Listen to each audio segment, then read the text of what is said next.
Today we're having a look at this. This is quite a big box. This has come in from Super Cheap Auto. Now it was a bit on the heavy side to put in my car, so I've had this actually brought out in a delivery vehicle. So they've actually brought it out. This is how it came, all nicely wrapped up, and we'll cut it open and see what's inside together, eh?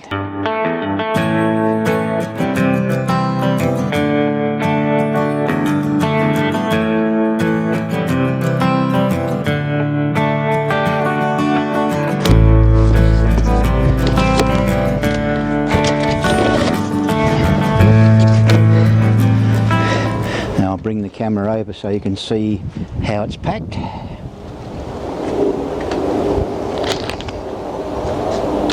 There you are, looking down the middle. So you've got a few bits of foam sitting in there, and the compressor itself is covered in plastic, it looks like.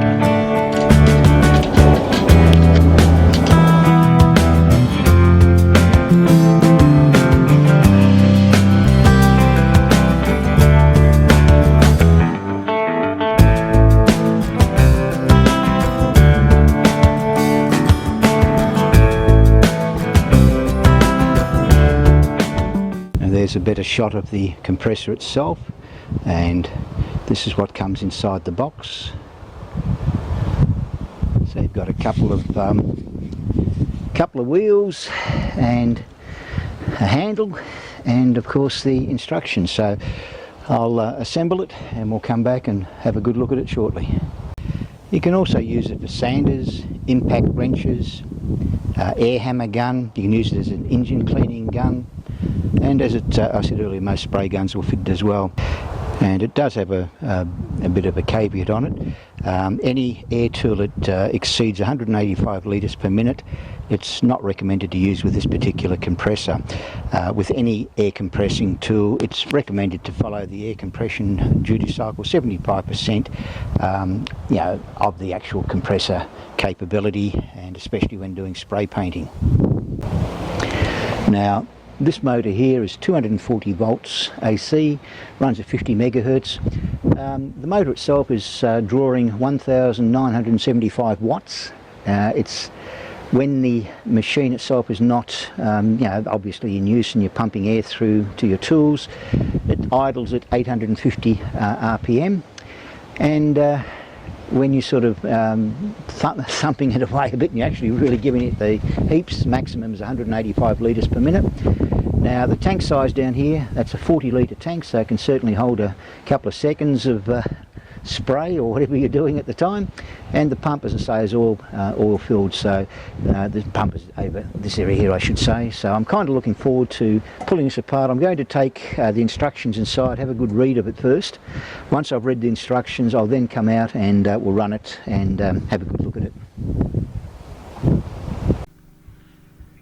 Now we'll do a quick walk around the compressor itself. Down here is where we put the oil. It's SAE 30. That's where it goes. We have over here the on-off switch. It's got a little protective paper over the top, which is removed before starting, of course. We have over here a couple of little holes where the air filters go in, and make certain that you have both the air filters fitted before you start the compressor itself. Now the belt itself, it's adjustable. It basically deflects between 10 to 15 millimeter when you're pushing down. You don't want it too tight and you don't want it too loose, otherwise you might have issues with it.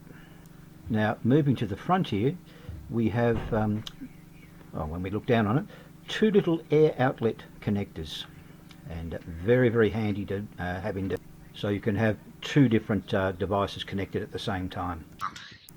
While we're at the front here, there's two gauges. The one on the left is the tank pressure. The one on the right is the one that we can control the pressure coming out. Now, by turning the controller clockwise will increase the pressure, and anti-clockwise will decrease the pressure. It's advisable to wear safety glasses when working around high pressure. Now the air filter itself is held in place simply by thread, which is easy to screw on. Now we have a little reset button Now if the motor plays up, you press that, reset it, and should be ready to go.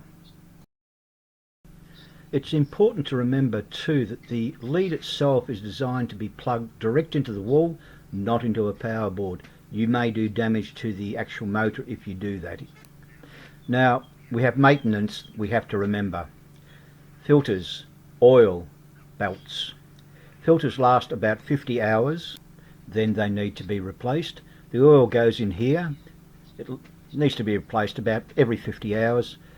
Top to the red dot in the little glass area here. Now we'll have a look at the belt at the back. We should get around 250 hours of running time, and then the belt will need replacing as well. To start the compressor, I've taken off the tape that's there, pull up, and away it goes. I'll keep an eye on the pressure and adjust it accordingly, and we're ready to start spraying shortly. Now when you've finished running your compressor, you've got this little purge valve down the bottom here, and there's still air in the compressor, so it's going to force it out by releasing this. It's going to make quite a bit of noise. It'll also force out any liquid that's in the bottom of the tank as well. So I'll give it a bit of a squirt.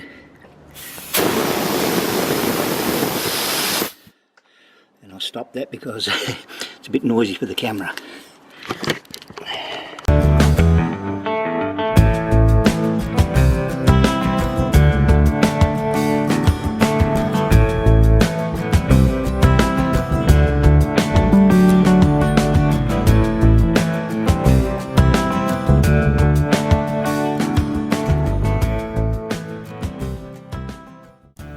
If you like my video, please subscribe, it's greatly appreciated.